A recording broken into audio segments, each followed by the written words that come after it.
Everyone, hope you're having a wonderful Sunday, and then that the year 2022 has brought some blessings that of maybe perhaps relationships, perhaps you're finding some even though there's challenges, but you're finding some fulfillment at work, even through this very difficult season that we're going through in the pandemic. Yeah, hope that you still have some reasons to rejoice, and that you have been taking some time to reflect and to meditate, even along the lines of what we have spoken about in the last few Bible talks. Yeah. So anyway, that's my hope is that my hope and prayer is that today's Bible talk will minister to you, will minister to all of us, that what we share here will become a foundation for hope in our lives. Hope that is not built on um, circumstances that may let us down, or will most likely let us down, not built on perhaps our own attempts at trying to dodge away from reality, or dodge from the harsh and cruel world around us, that not built on our own delusions that the world is fine, that everything is okay, not built on our own attempts to escape, from the circumstances and not facing up to it, but that our hope will be built right in the midst of our everyday harsh challenges of our environment and our society, that our hope will spring forth even in the midst of a world that is dying and a world that is decaying, that we will find strength from the one who created us in his own image, the one that we've been talking about, the one who is full of grace and truth, the one who is not only showing us what we should have been, because he created us in his own image to have dignity, worth, giving each other respect, being people who are transparent, who are honest, who are full of integrity. Not only that God who shows us whom we should have been, but that God who then comes in the person of Jesus to actually lead us back to that image that we have fallen away from. So let's jump quickly back into our text today. Okay, so let me zoom in so you can have a better view of this. So far we are on the journey in the book of John. So if you've been with us, you will know that we've been talking about Jesus as the source of life and as the source of light. He's the one that is greater than the sun. He's the one that created the sun even. He's the one that created all of life. All of life is under his care, right? And his design. And even we human beings are made in his image. We are in some sense, the Bible says, the pinnacle of his creation, because we are breathed by his very life. And that is why in the wedding that we're talking about, the wedding in Cana, previously, we were saying that Jesus' miracle shows that where we cannot fulfill the lacks in our life, where we cannot pursue our goals enough to make us human again, Jesus can. So the lacks in our life are pointing us to the fact that only Jesus can fulfill our sense of identity, our sense of meaning, and all our hardships in our life, in some sense, will only be meaningful if we actually come to him, if we actually realize that only he can produce the fruit of life that lasts. Only he can give us the true meaning of what it means to be human, because he himself is our source. So we picked that theme from a few weeks ago, and I just want to pick up on one theme about the wedding before we move on to another part of John chapter 2. So the part that I want to pick up in John chapter about the wedding is this, right? So in verse 6 it says, now there were 6 stone water jars there for the Jewish rites of purification, each holding 20 or 30 gallons. And Jesus said to the servants, fill the jars with water, and they filled them up to the brim. So we were saying, right, like this whole wedding actually doing this miracle is not actually Jesus's idea in that sense, right? He was just there with Mary. But as we know, all of the Bible points to Jesus's work and Jesus's mission of restoring human beings back into the image of God, and back into the image of what life was actually meant to be, right? Yeah. So even this detail about the fact that there were 6 stone water jars, and it is for Jewish rites of purification, matters. So let us think a little bit about that, right? So why does the Bible mention that these stone water jars are for the Jewish rites of purification? And rites here, the idea is actually talking about the means of worship. So let me write here. right? So it's talking about the methods, okay, the things that they do, the ways in which the Jewish people have worshipped God up to this point, right? So this is the way that they have come to God to, in some sense, as a symbol of purifying their hearts and their inward souls. They do so by the outward act of actually like going to a certain pool and cleanse and bathing, literally bathing their physical bodies as a sign of consecrating and purifying and dedicating their inward lives or inward values to God. This is what they have been doing all along. But why does the Bible point this out here? Why not just say that these water jars are left there because the wine has run out, right? I mean, this is the whole point in this story. So the wine has run out. So why not just say that the water jars are there because yeah, the wine is gone? Or why not just say the water jars are there because perhaps some servants have cleaned up the jars and left it there? Why talk about the ways of worship? So the reason being, because remember, Jesus says that he is the one greater than Moses. So if I bring your attention back to John chapter 1, it says this, right? Okay. It says that, and the word became flesh and dwelt among us, and we have seen his glory, glorious of the only Son from the Father, full of grace and truth. Right? So we know that Jesus is the source and the reflection of God's life himself. He's the author of life himself, and he is the one that reflects who God actually is, because we said before that he and the Father and the Spirit, they're all living in this union, in this community, but they are not separate from each other in the sense that they are just three different people. They are three different people, but they are united. They are so united that they are actually one. They are actually one. So there's one God, but existing in this three-person community. So the whole idea is that, for example, if you think of marriage, two-person coming together, right? So there are two different identities, but they are so one that in marriage, we can say that you are so one. You are so one in marriage in that sense, the oneness. So in the same way, Jesus is one with God because he is God himself. He is God himself. He has come and taken on our humanity, this body of flesh, in order to reflect what life in a human body should actually be, what life in this human form should actually be if there was perfection, right? So he came to show us that, and that's why it says, from his fullness we have all received. So from his expression, right, from his personality, from his character, we have all seen that what grace and truth came, that we have all received and we have all seen grace and truth. So just now we're talking about this, which means that he didn't just come to show us that we have fallen short, that we are different from whom God has designed us to be, but he has come to offer us this thing called grace, which means that he has come to welcome us back home.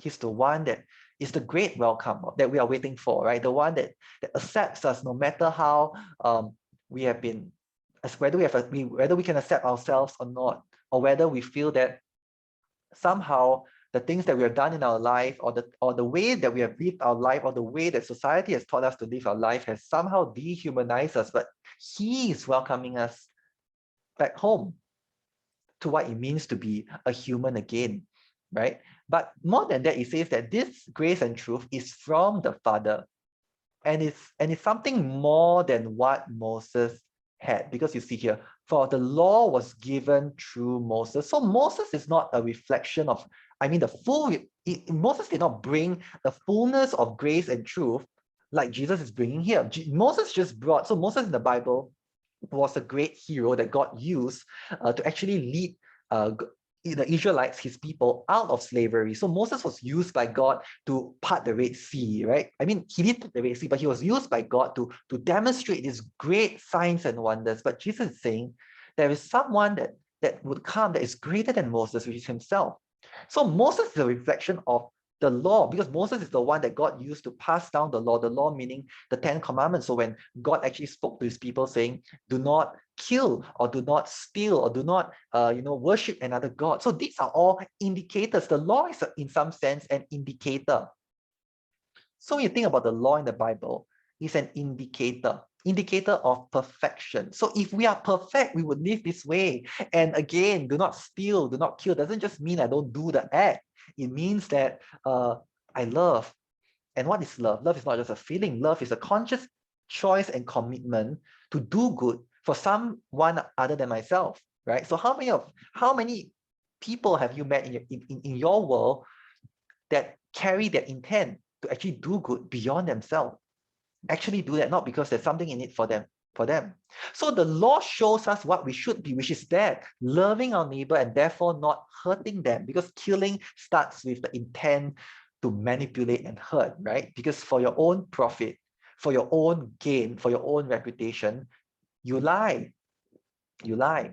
And therefore the Bible also says do not lie, one of the 10 commandments, because we lie due to our corruption, right? So we said that Jesus is the light that exposes darkness and deception, but we are so involved in lying. We're so involved in creating images of ourselves that might look good on the outside, but are not true, right? And in doing so, we have manipulated relationships. We have manipulated people. We have used them.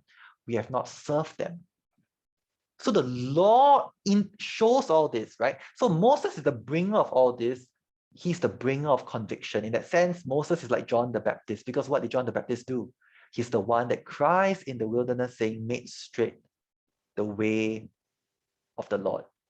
So there's this sense that Moses, John the Baptist, they were all paving the way for Jesus to come. They were all paving the way so that Jesus, the true life and the true light, can shine when people realize that they're actually in darkness. So Moses and the law comes to prepare us to confront our darkness, such that we will humble ourselves and we will beg for mercy, because we know that all of us, in some ways or another, deep down, we don't live for the good of others, and we don't live for truth. We live for our own comfort, we live for our own reputation, we live for our own ego. Even when we do good things, it's because inwardly we are egoistic. We want people to think the best of us. So deep down, our intentions are twisted. We don't 100% do all the things all the time for the good of others and for the good of what is true. And that's why the law convicts us. But Jesus here in the wedding of Cana, by turning the water into wine, using the water jars which are for purification, is showing that Moses, even though he is pointing towards this purification, right? Telling us that we need purification, but Moses and the law and even John the Baptist cannot provide this purification. Only Jesus can. Which means what? Which means the rules and the instructions that you find in the Bible, no matter how brilliant they are, no matter how morally beautiful they are, no matter how spectacular they are in telling us that we are not what we should be, but they cannot cleanse us. Only Jesus can. So until we come to the end of ourselves and we realize that only Jesus can, and that the law is meant not to show us that we can still do better, but the law is and it's also not meant to show us that we should just try to do better, but it's here to show us that we cannot do better because we are not better and we are not good, right? Because what we do is only from who we are, but we are not good. And we cannot desire well. As an educator, I try to help my students to desire well from a young age, but I'm conscious that there is this thing called sin.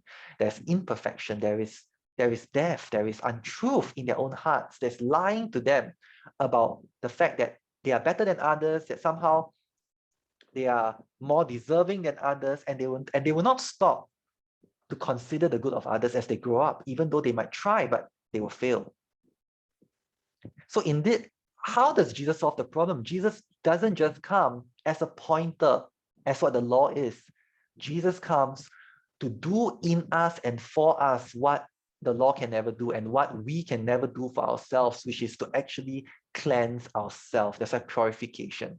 We need that cleansing. And that cleansing, don't just think of it in a very morally like, oh, I'm just not going to watch certain videos. I'm not just going to curse. I'm not just going to swear. I'm just going to be faithful to one woman. So that's all. That's my conception of what purity means. No, purity is deeper, like what I said just now, which means deep down, do we live every day with a conscious awareness of the suffering that goes on in your neighbor's life, in someone else's life?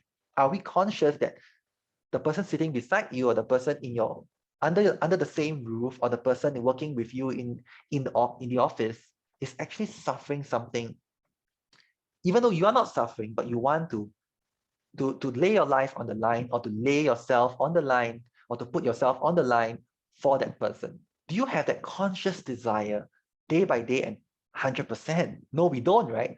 So the purification happens that Jesus is saying, I'm going to give you, as we move along in book of John, we will get deeper into this. But for now, Jesus is saying, I'm going to give you that purification on the inside so that you will have those desires.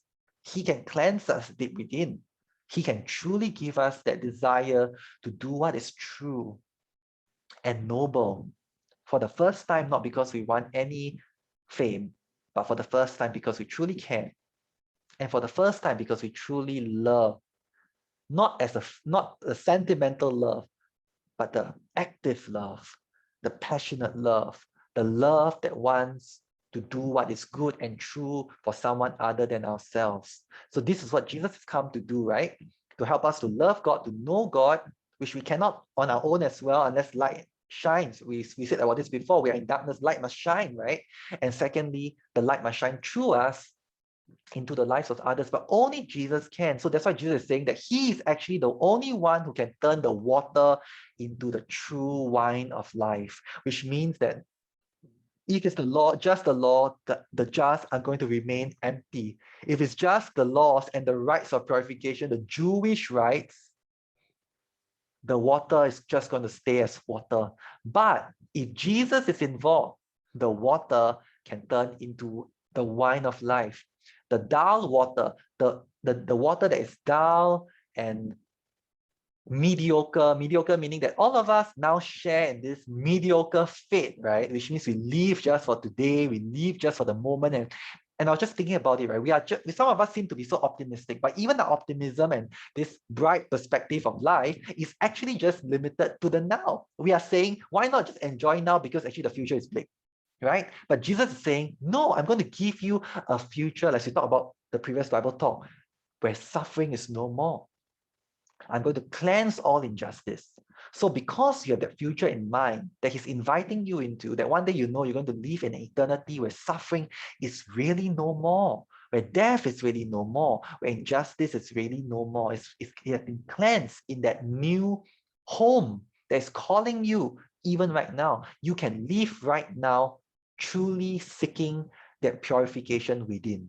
So we don't have to be optimistic just for now, trying to push away the reality of how how hurtful this world is, how hurting this world is. And we can stop trying to avoid pain and trying to just go into our own enclaves and build our own walls and further denigrate and degrade our own humanity of connecting with others. We can stop cutting ourselves from others because we want to protect ourselves, because there is a home calling out to us justice, beauty, hope that will never die.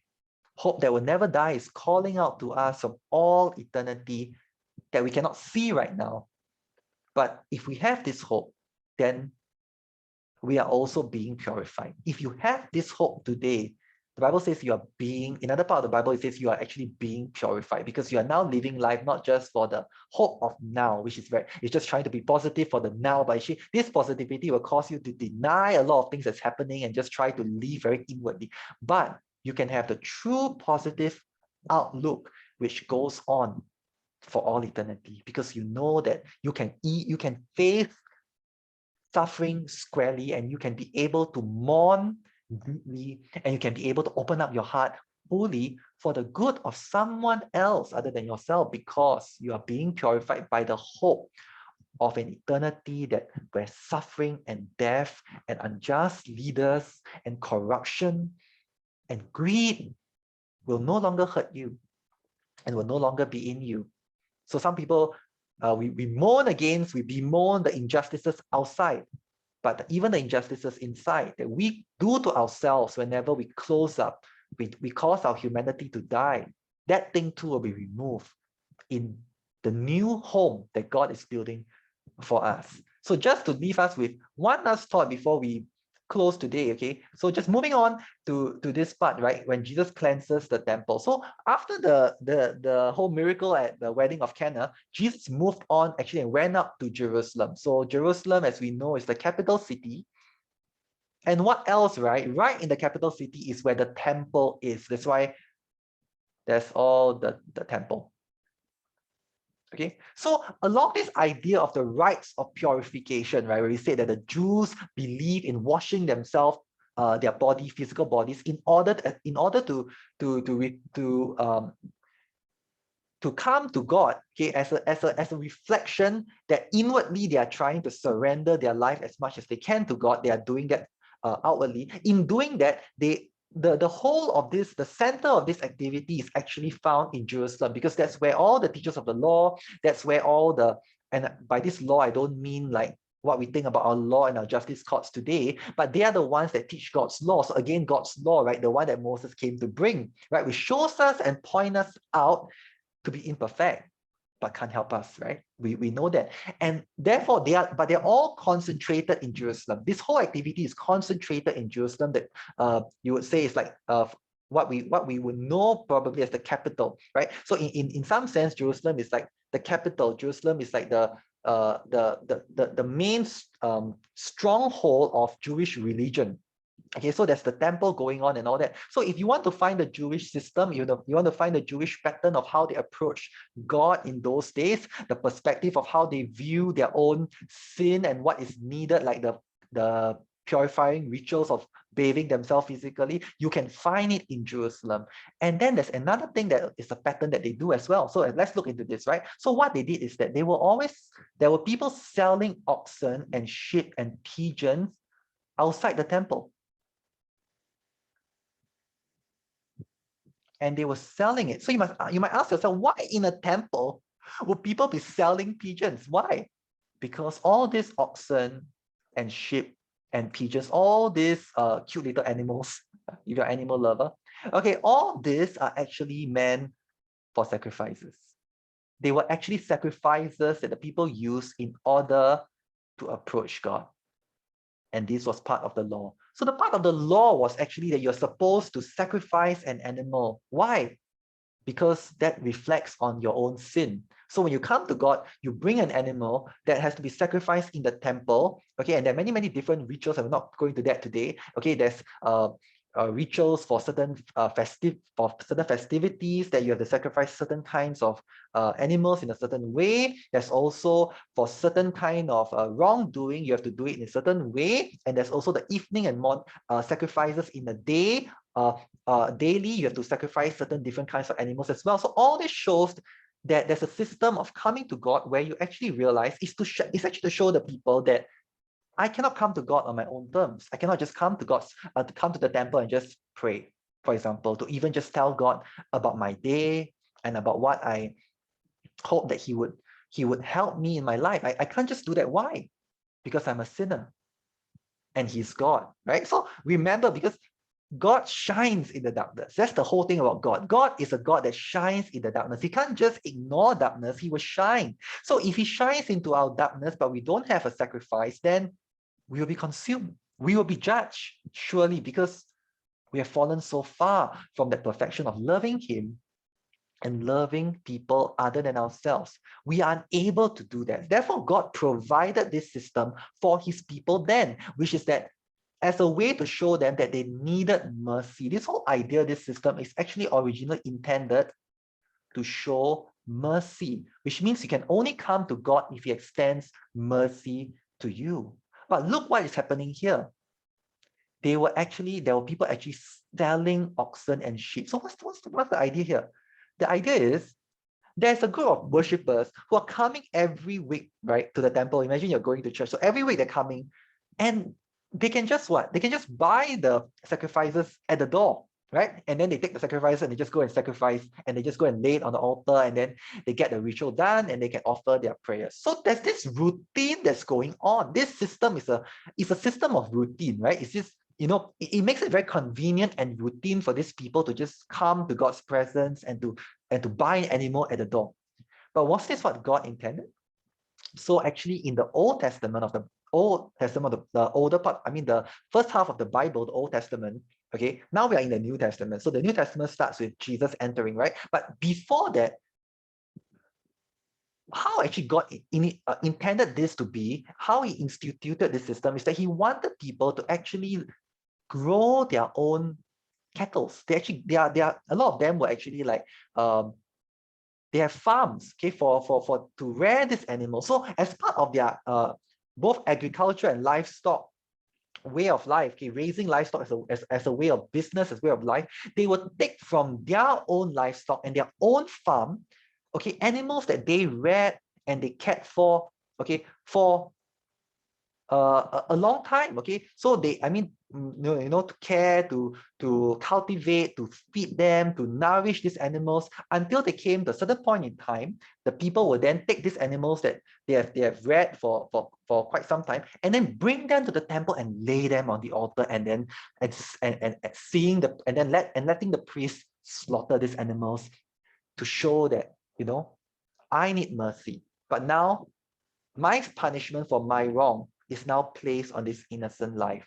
So it was meant actually to be a very emotional affair. Because imagine, right, something that you have cultivated, the animal, something that you have, you pet lovers, or perhaps you have a favorite soft toy, right? Okay, or something that you care for, right? Or you have I don't know, you love books, you have cared for, I mean, you curate your own books in your home, making sure they are clean, making sure they can endure the passage of time, and you're a book collector, or even you're a stamp collector, or that you maybe have some hobbies, right, where you collect certain things. And imagine if someone would just come to you and snatch those things away, right? Or you see it just damaged, right? You will feel hurt, right? Because you have cultivated, you have invested so much into it, right? Or even in a relationship where you invested so much and suddenly the person leaves, right? That's a sense of loss. So that is the sense of loss that God intended the people to feel when they bring their own animals to the temple and they see that their own animals that they have raised and they have grown to love, right? Some of you talk to your animals, you talk to your pets, and that animal, that relationship is now broken because that animal has to die because of you. Because you are sinful and the animal has to bear the punishment for the sin that you have committed. Okay, all the times when you have failed to consider others first, all the times that you have been impatient, that you have been self-serving, that you have been looking at your own interests, filled with your own narratives rather than having the curiosity to know what is going on in the life of another person. And all of us are guilty of that, right? So the whole idea is that when we bring these animals, we'll feel that emotional experience. But now you can just buy.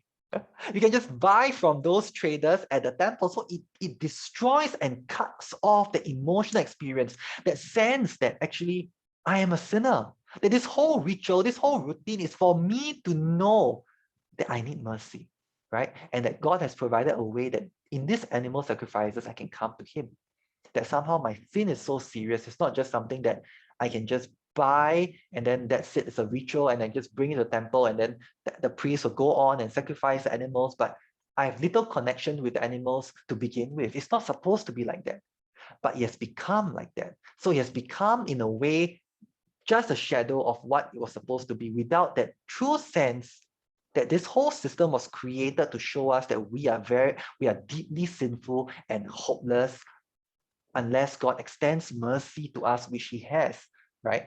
And of course, pointing towards Jesus's arrival, because He's the ultimate one that will bring us mercy from God, the true cleansing that we talk about at the wedding of Cana, right? So the whole temple has become a very transactional commercial system. And think about this, right? If you are rich, you can offer more sacrifices, right? If you are rich, you don't have to worry even about parting with your money. If you're poor, you part with the money. At least there's some sense that, I'm giving away something, okay, for this animal, and this animal is going to be sacrificed on my behalf. So at least there's a pain of sacrifice. But if you're rich, there's no pain of sacrifice, right? So in that sense, okay, the rich and the poor, there seems to be a kind of divide. So the temple is encouraging at this point when Jesus was here, a kind of divide between the rich and the poor. There's a sense in which the rich, right, they feel that, wow, I can be so close to God. Okay, it's so cool to be religious. It's so cool to come near to God because I can just pay my way into it, right? There's no real problem with life. Life is good. I can just, every day I have a lot coming in anyway, a lot of money, a lot of wealth. I can just pay it at the temple and I just come every week to approach God. But that was not what God intended it to be. God intended that whether you are rich or you are poor, you experience that sense that you are broken over your own imperfection because you realize that you need a sacrifice. That was the original intent. So next week we'll talk about how Jesus came and he disrupts this system. But for now, it's just good to pause here and to say what? And to say that Jesus always comes to disrupt systems. Jesus always comes to disrupt our system of trying to use a very transactional approach where we think that, if I'm richer in society, if I have more symbols of success, I got a car, I got a house, I'm a boss, I'm a manager, and all those are not ways in which I can serve others more, but all those are ways in which it has become, my identity of success, and in fact, the ways in which I try to the ways I make others serve me, when I become a leader, when I have more power, more influence, Jesus will come to disrupt that. Because those things that you think, wow, I'm expanding, I have more of this, and somehow serving God and loving God becomes easier. It seems like it's easier, right? That's why, and I dare to say this, right? A lot of unbelievers who are dissuaded from actually coming to the church, a lot of them are dissuaded because they see a kind of rich-poor divide. They see a kind of religion where the rich feels like it's easier. It's easier to worship God. And then they tell people, yeah, why not you pray more? Why not you read the Bible more? You have time, right? But that's because they have more resources and they feel like, yeah, I can do that. And that means that you can do that as well. What's wrong with you? What's wrong with you? What's wrong with you? Why are you not doing that? I can pray more, I can read more, I can even go and visit and volunteer more. But of course, because you have more, God has given you more, right?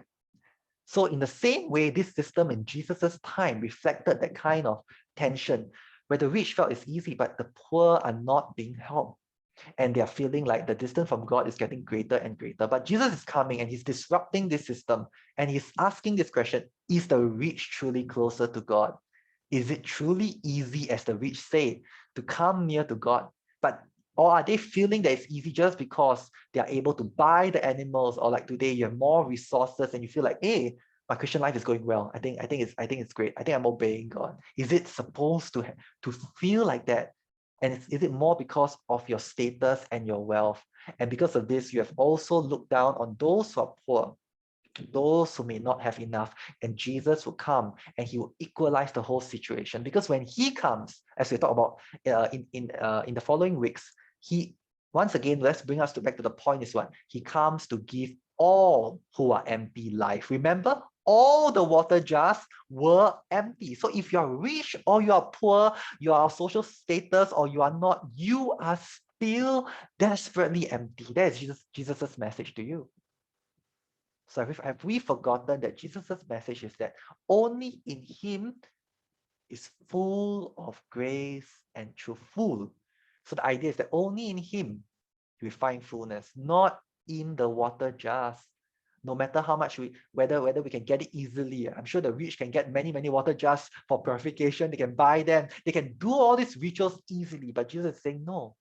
But the true eternal life equalizes everything, which means it brings the rich and the poor to the same consciousness, that you have to go on your knees and you have to realize that you have also filled the standard that God has set for all of us to love him and to love each other. And therefore, we need God desperately. We need what Jesus came to do desperately. And it's only in him we find the fullness of life and the fullness of grace and the fullness of truth. And therefore, it is only by his mercy that we can approach God. So why not we come to God in prayer? So today you might come and you might feel like, I'm the part of society that, is not so privileged. And I feel like, is God trying to judge me? Is something wrong with me? Am I not doing enough, as some Christians say, right? Because they have more resources. No. In fact, God will disrupt this system. Every time God comes, he disrupts this system. This system that makes those who are richer and more having more resources, having all this resources, okay, they are the ones that are feeling like it's easier. But God comes to disrupt this system, to show that no, if anything, they should help those who are poor, right? But God is saying that all are welcome. In me, you don't have to be afraid that I will have some biasness and connections with the rich. You know, an auntie tell me once, you know, God is a friend of the rich. He sees their cars. They are driving big cars every week to church. No, he's not a friend only to the rich. He's not the same as our managers, you know, the corrupted world that we see. He invites the rich and the poor to be accepted and to come home to his love. So let's pray. Father, I just want to ask that you help us to believe that despite what we see, there is a God who is ruling and sovereign over all, that still invites both sinners, both rich and poor, successful and not, having social status or not. You still invite them to realize how deep their darkness is. You call them to still lament and mourn. You still break them in the same way. All of them need to have their ego broken. All of us need to have our ego broken, such that we may be rebuilt in your image, because you are the author of grace and truth, and only in you our water jars can be full, not in ourselves, Lord, but only as we do what Jesus says, which is actually to believe his word, that he came to give us life. So I pray, help us to believe this week, despite what we see and despite what we experience. So I pray all this in Jesus' name. Amen. So thank you for joining us once again, and I hope to see you soon. And always remember, you're welcome, because Jesus has made the welcome possible for anyone. Have a good week.